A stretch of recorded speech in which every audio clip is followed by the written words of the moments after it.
My dear students, dear friends, and dear brothers and sisters, once again I welcome to all of you in Dr. Yash Chandra online classes for education. मेरे प्रिय विद्यार्थियों, प्यारे भाई और बहनों, प्यारे साथियों, प्यारे मित्रों, मैं आप सभी लोगों का एक बार फिर से doctor Yash Chandra online classes for education में स्वागत करता हूं। आप सभी लोगों का हार्दिक स्वागत है, हार्दिक अभिनंदन है।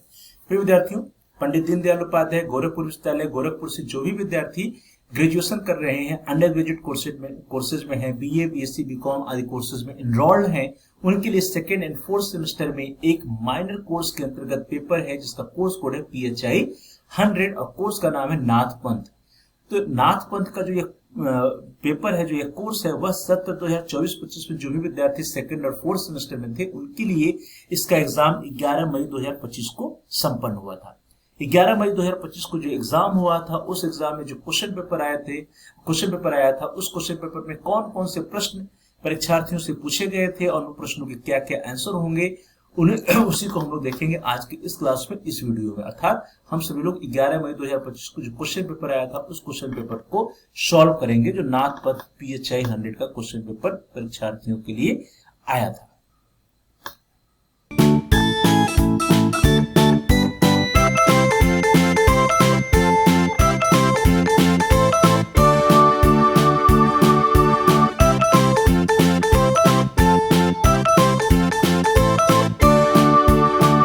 सबसे पहले आपको क्वेश्चन पेपर दिखाते हैं, जो क्वेश्चन पेपर आया था। स्टूडेंट्स देखिए, क्वेश्चन पेपर आपकी स्क्रीन पर है। PHI 100 under graduate second and fourth semester examination 2024-25 नाथ पंथ minor course CBC mode. Paper ID was 5709। Time allotted was 1 hour 30 minutes। समय 1.5 घंटा। Maximum marks 100। नोट पुस्तिका में 50 प्रश्न दिए गए, सही प्रश्न करने होंगे, प्रत्येक प्रश्न 2 अंक का होगा। अर्थात परीक्षार्थियों के लिए 1.5 घंटे का समय था, 100 नंबर का यह क्वेश्चन पेपर था और 50 प्रश्न दिए गए थे, प्रत्येक प्रश्न 2 अंक के थे। चलिए प्रश्नों को देखते हैं। सबसे पहला प्रश्न आपकी स्क्रीन पर आ रहा है, क्वेश्चन नंबर 1। क्वेश्चन नंबर 1 आपकी स्क्रीन पर है। Question is, who is the author of Yoga सूत्र? योग सूत्र के रचयिता कौन है? ऑप्शन है आपके श्री अरविंद, गांधी जी, पतंजलि या शंकर। तो जो योग सूत्र है, योग सूत्र के रचयिता कौन है? पतंजलि जी हैं। तो यहाँ पे आपका C option is the right option. Author of Yoga Sutra is Patanjali, so C option is the right option. Next question, question number 2। When is the ideal time to do yoga? Yoga करने का आदर्श समय कब होता है?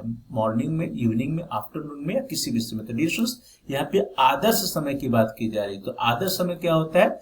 सुबह सुबह जो हमको योग करना चाहिए, आदर्श समय सुबह होता है। तो इस तरह से आपका ए ऑप्शन जो है राइट ऑप्शन। सुबह में 4 बजे से लेकर के 7 बजे तक के समय को के अंतर्गत हमें योग करना चाहिए। 4 से 7 का जो समय है योग करने के लिए अच्छा माना जाता है, आदर्श माना जाता है। तो इस तरह से ए ऑप्शन जो है that is the right option. Question number 3। Asana is, asana है control of body, control of soul, control of mind and none of the above. Asana क्या है? शरीर का नियंत्रण है, आत्मा का नियंत्रण है, मन का नियंत्रण है, या उपरोक्त में से कोई नहीं। तो जितने भी ऑप्शंस दिए गए हैं इन सभी में से जो मोस्ट अप्रोप्रिएट ऑप्शन है that is the A option. आसन इज कंट्रोल ऑफ बॉडी। आसन क्या है? शरीर का नियंत्रण है। तो इस तरह से ए option is the right option. Question number 4। Who is the founder of अष्टांग योग? अष्टांग योग के प्रवर्तक कौन है? ऑप्शन है गोरखनाथ, श्री अरविंदो, बाबा रामदेव या पतंजलि। तो डियरेशन जो अष्टांग योग के प्रवर्तक है ये कौन है? महर्षि पतंजलि जी हैं। तो इस तरह से आपका डी ऑप्शन जो है that is the right option, महर्षि पतंजलि। अष्टांग योग के प्रवर्तक महर्षि Patanjali. Founder of Ashtanga yoga is Maharshi Patanjali. Next question, question number 5। How many steps are in Patanjali yoga? Patanjali योग में कुल कितने चरण? तो पिछला प्रश्न जो है उससे संबंधित है। पिछले प्रश्न में कहा गया अष्टांग योग के प्रवर्तक कौन है? तो अष्टांग अर्थात 8। तो पतंजलि योग को कितने चरण होंगे? 8 चरण होंगे। तो इस तरह से जो आपका ए ऑप्शन है that is the right option 8। अभी 8 चरण होते क्या क्या है? पहला चरण होता है यम, या जिसको संयम कहते हैं। दूसरा होता है नियम, या जिसको पालन कहते हैं। तीसरा होता है आसन या योग मुद्राएं। चौथा है प्राणायाम या श्वास नियंत्रण। 5वां है प्रत्याहार या इंद्रियों को वापस खींचना। 6वां है धारणा या एकाग्रता। 7वां है ध्यान और 8वां है समाधि या अवशोषण। इस तरह से जो क्वेश्चन नंबर 5 है इसका जो ए ऑप्शन है that is the right option. Patanjali योग में कुल 8 चरण होते हैं। अगला प्रश्न, प्रश्न संख्या 6।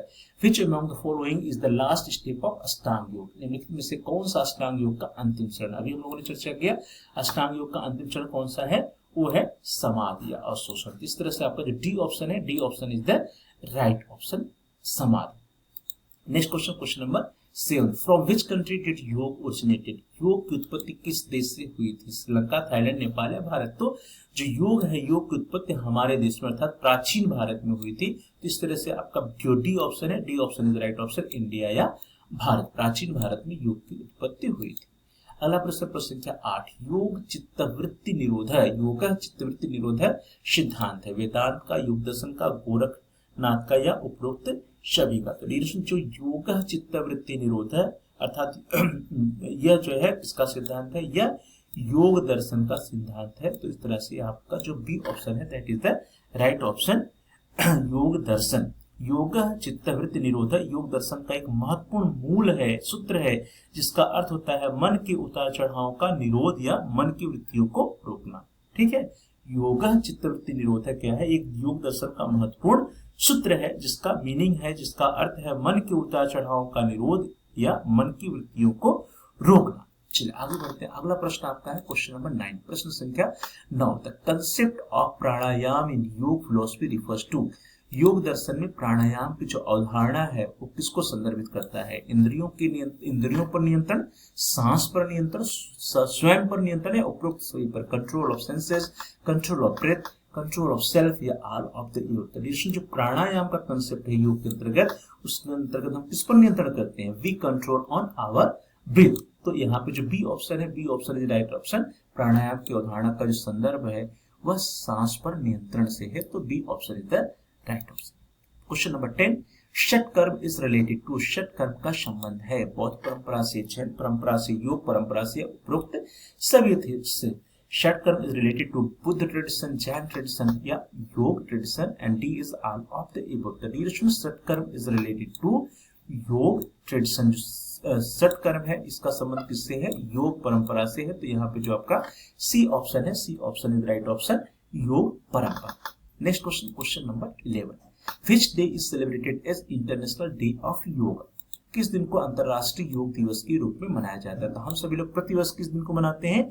21 जून, 21 जून को इंटरनेशनल डे ऑफ योग या इंटरनेशनल योगा डे या अंतरराष्ट्रीय योग दिवस मनाते हैं। तो इस तरह से B option is right option. और 11 दिसंबर 2014 को संयुक्त राष्ट्र यूनाइटेड नेशंस ने 21 जून को अंतरराष्ट्रीय योग दिवस घोषित किया था, और तभी से जो है अर्थात 2014 से जो जब घोषित किया गया उसके बाद से हम सभी लोग प्रत्येक वर्ष 21 जून को अंतरराष्ट्रीय योग दिवस या इंटरनेशनल डे ऑफ योगा के रूप में 21 जून को मनाते हैं, 21 जून को अंतरराष्ट्रीय योग दिवस मनाया जाता है। अगला प्रश्न, प्रश्न क्या 12, which one of the following is not a part of shatkarma? निम्नलिखित में से कौन सा षटकर्म का अंग नहीं है? ऑप्शन है नेति, धौति, त्राटक या प्राणायाम। तो सबसे पहले आपको बता दें कि जो षटकर्म है इसके कौन कौन से अंग हैं। पहला है धौति, दूसरा बस्ती, तीसरा नेति, चौथा त्राटक, पांचवा नौली और छठवां कपालभाति। तो इस तरह से आप देखिए नेति, धौति और त्राटक ये सभी क्या है? षटकर्म के अंग है। प्रश्न एक, षटकर्म का अंग कौन सा नहीं है? तो षटकर्म का अंग कौन नहीं है? प्राणायाम है। प्राणायाम जो है वो षटकर्म का अंग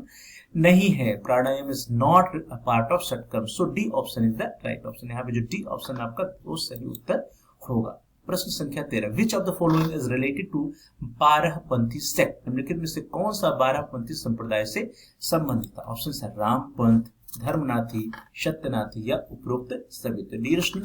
जो बारहपंथी संप्रदाय है इसका संबंध रामपंथ, धर्मनाथी, सत्यनाथी इन सभी से है। तो इस तरह से आपका जो डी ऑप्शन है that is right option, all of the above या उपरोक्त शब्द। Question number 14, the concept of अलख निरंजन इज रिलेटेड टू? अलख निरंजन की जो अवधारणा है इसका संबंध किससे है? ऑप्शन है नाथपंथ से, पतंजलि योग से, गीता से या वेदांत से। तो नाथपंथ अलख निरंजन की जो अवधारणा है इसका संबंध नाथपंथ से है। तो ये ऑप्शन जो आपका that is the right option. Matsyendra Nath ji ने पहली बार अलख निरंजन मुर्मू शब्द का प्रयोग ज्ञात इतिहास में किसी योग विशेष को दर्शाने के लिए किया था। तो इस तरह से आप देखिए जो ए ऑप्शन है that is the right option. अलख निरंजन की अवधारणा का संबंध नाथपंथ से होता है। अगला प्रश्न, प्रश्न संख्या 15, question number 15, which of the following book is related to Nathpanth? निम्नलिखित में से कौन सी पुस्तक नाथपंथ से संबंधित है? ऑप्शन है सिद्ध सिद्धांत पद्धति, गोरख शतक, द फिलोसफी ऑफ गोरखनाथ। ये तीनों बुक जो है, तीनों किताबें जो हैं सिद्ध सिद्धांत पद्धति, गोरख सत्तर, द फिलोसफी ऑफ गोरखनाथ, ये तीनों किताबें नाथपंथ से संबंधित है। तो इस तरह से आपको जो डी ऑप्शन है ऑल ऑफ द एबव या उपरोक्त सभी, that is the right option. Next question, question number 16, Nathpanth mainly related to, Nathpanth मुख्यतः संबंधित है भक्ति योग से, हठ योग से, कर्म योग से या राजयोग से। तो जो नाथपंथ जो है इसका संबंध है वह हठ योग से है। तो इस तरह से आप देखिए बी ऑप्शन जो आपका है that is the right option, हठ योग। Now the next question, question number 17, प्रश्न संख्या 17, द कंसेप्ट ऑफ ब्रह्मांड इन पिंडा इज रिलेटेड टू, अर्थात पिंड में ब्रह्मांड की अवधारणा किससे संबंधित है, वेदांत से, नाथपंथ से, बुद्धिज्म से या ऑल ऑफ द एबव। तो पिंड में ब्रह्मांड की जो अवधारणा है इसका जो संबंध है वो किससे है, वह नाथपंथ से है। तो इस तरह से बी ऑप्शन जो है आपका that is the right option, पिंड में ब्रह्मांड की अवधारणा नाथपंथ से संबंधित है। अगला प्रश्न, प्रश्न संख्या 18, क्वेश्चन नंबर 18, नाथपंथ में सिद्धों की संख्या है, ऑप्शन है 30, 84, 200 या 136। The number of Siddharth in Nath Panth is 30, 84, 200 और 136। तो नाथपंथ में जो सिद्धों की संख्या हो गया है दैट इज 84, 84 है। तो इस तरह से आपका बी ऑप्शन जो है that is the right option, Nath Panth में सिद्धों की संख्या 84 है। Next question, question number 19, which among the following is not a step of अष्टांग योग, निम्नलिखित में से कौन सा एक अष्टांग योग का चरण नहीं है, ऑप्शन है प्राणायाम, ध्यान, समाधि या षटकर्म। जो अष्टांग योग है, अष्टांग योग के जो 8 चरण है वो पहला है यम, दूसरा है नियम, तीसरा है आसन, चौथा है प्राणायाम, पांचवा प्रत्याहार, छठवां है धारणा, सातवां है ध्यान और 8वां है समाधि। तो इस तरह से आप देखिए जो ए बी सी तीनों ऑप्शन है, प्राणायाम, ध्यान, समाधि, ये सभी क्या अष्टांग योग के अंग है, लेकिन जो डी ऑप्शन है षटकर्म, यह अष्टांग योग का अंग नहीं है। तो इस तरह से आपका जो डी ऑप्शन होगा that is the right option.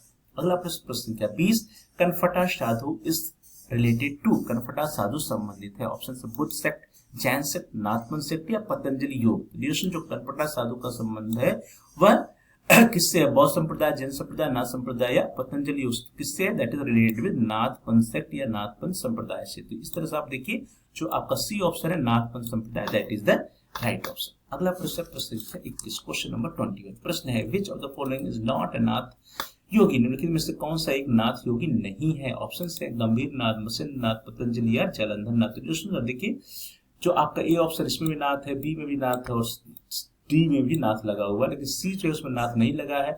जो पतंजलि जो सी ऑप्शन है वही राइट ऑप्शन होगा। नाथ योगी नहीं है कौन, पतंजलि नाथ योगी नहीं है, बाकी गंभीर नाथ, मसिंद्र नाथ और जलंधर नाथ ये सभी क्या है, नाथ योगी है। इस तरह से आपका सी ऑप्शन जो है that is the right option. Next question, question number 22, the योग डिस्क्राइब्ड इन घेरन संहिता इज, घेरन संहिता में वर्णित योग है राजयोग, लय योग, भक्ति योग या हठ योग। तो जो घेरन संहिता में किसकी चर्चा की गई है, हठ योग की। तो घेरन संहिता में जो वर्णित योग है वो कौन सा है, हठ योग है। तो डी ऑप्शन जो है that is the right option. Question number 23, who is the author of घेरन संहिता, घेरन संहिता के रचयिता कौन है। आपके ऑप्शन देखिए पतंजलि, गोरखनाथ, महर्षि घेरन और महर्षि कपिल। तो घेरन संहिता के रचयिता कौन है, महर्षि घेरन जी हैं। इस तरह से आपका जो सी ऑप्शन है, C option right option, the author of घेरन Samhita is Maharshi घेरन। Next question, question number 24, प्रश्न संख्या 24, द कंसेप्ट ऑफ अमनस्क योग इज रिलेटेड टू, अमनस्क योग की अवधारणा संबंधित है, ऑप्शन है नाथपंथ, नाथपंथ संप्रदाय से, जैन संप्रदाय से, न्याय संप्रदाय से या वेदांत संप्रदाय से। तो राइट ऑप्शन इज नाथपंथ संप्रदाय। अमनस्क योग का जो कंसेप्ट है, कंसेप्ट ऑफ अमनस्क योग इज रिलेटेड टू नाथपंथ संप्रदाय, अमनस्क योग की अवधारणा नाथपंथ संप्रदाय से संबंधित है। So A option is right option. Next question, question number 25, who is the founder of 12 पंथ सेक्ट, 12 पंथ संप्रदाय के प्रवर्तक कौन है, ऑप्शन है योगनंद, पतंजलि, गोरखनाथ या विवेकानंद। इसमें जो 12 पंथ संप्रदाय है इसके जो प्रवर्तक हैं वह गोरखनाथ जी माने जाते हैं। इस तरह से आपका जो सी ऑप्शन है, C option is right option, founder of 12 पंथ sect is Gorakhnath. So C option जो है that is the right option. इस तरह से डियर स्टूडेंट्स 11 मई 2025 को जो PHI 100 नाथपंथ का जो क्वेश्चन पेपर आया था उस क्वेश्चन पेपर में जो प्रश्न आए थे उन प्रश्नों को हम लोग सॉल्व कर रहे थे। क्वेश्चन नंबर 1, क्वेश्चन नंबर 25 को हम लोगों ने सॉल्व कर लिया। अगले क्लास में, अगली कक्षा में, अगले वीडियो में बाकी के जो 25 प्रश्न हैं उसको हम लोग देखेंगे, उसको सॉल्व करेंगे। तब तक के लिए आप सभी लोगों का बहुत बहुत धन्यवाद। Thanks for watching, thanks to all of you. Please like, share and comment on the video. Dear students, आप इस वीडियो को लाइक कीजिए, इस वीडियो को अपने फ्रेंड सर्किल में अधिक से अधिक शेयर कीजिए, जिससे कि वे भी इस वीडियो का लाभ उठा सके, पुराने वर्षों के क्वेश्चन पेपर प्रश्नों को देख सके, क्योंकि ऐसे प्रश्न आपके आने वाले एग्जाम में फिर से पूछे जा सकते हैं। इसलिए इन सभी प्रश्नों की तैयारी आप बेहतर कर लीजिए और अपने फ्रेंड सर्कल के साथ भी इस वीडियो को शेयर कीजिए, जिससे वो भी इस वीडियो का लाभ उठा सकें। और साथ ही साथ यदि अभी तक आपने चैनल को सब्सक्राइब नहीं किया है तो कृपया आप चैनल को सब्सक्राइब कर लीजिए। जहां पर सब्सक्राइब लिखा है उसके बगल में बेल का आइकन है, उस बेल के आइकन को प्रेस कीजिए। उसको प्रेस करने पर कुछ ऑप्शन आते हैं, उसमें से आप आल के ऑप्शन को सेलेक्ट कर लीजिए। इससे यह होगा कि आपके कोर्स से रिलेटेड जितने भी नए वीडियोज आएंगे उसकी सूचना, उसकी नोटिफिकेशन आपको समय से मिल जाएगा और आपका कोई भी वीडियो मिस नहीं होगा। तो dear students, please like, share and comment on the video, also subscribe the channel and press the bell icon on. आप सभी लोगों का बहुत बहुत धन्यवाद। बाकी के जो 25 प्रश्न है question number 26 to question number 50, उसको हम लोग अगले क्लास में, अगली कक्षा में, अगले वीडियो में सॉल्व करेंगे। तब तक के लिए आप सभी लोगों का बहुत बहुत धन्यवाद। Thanks for watching, thanks to all.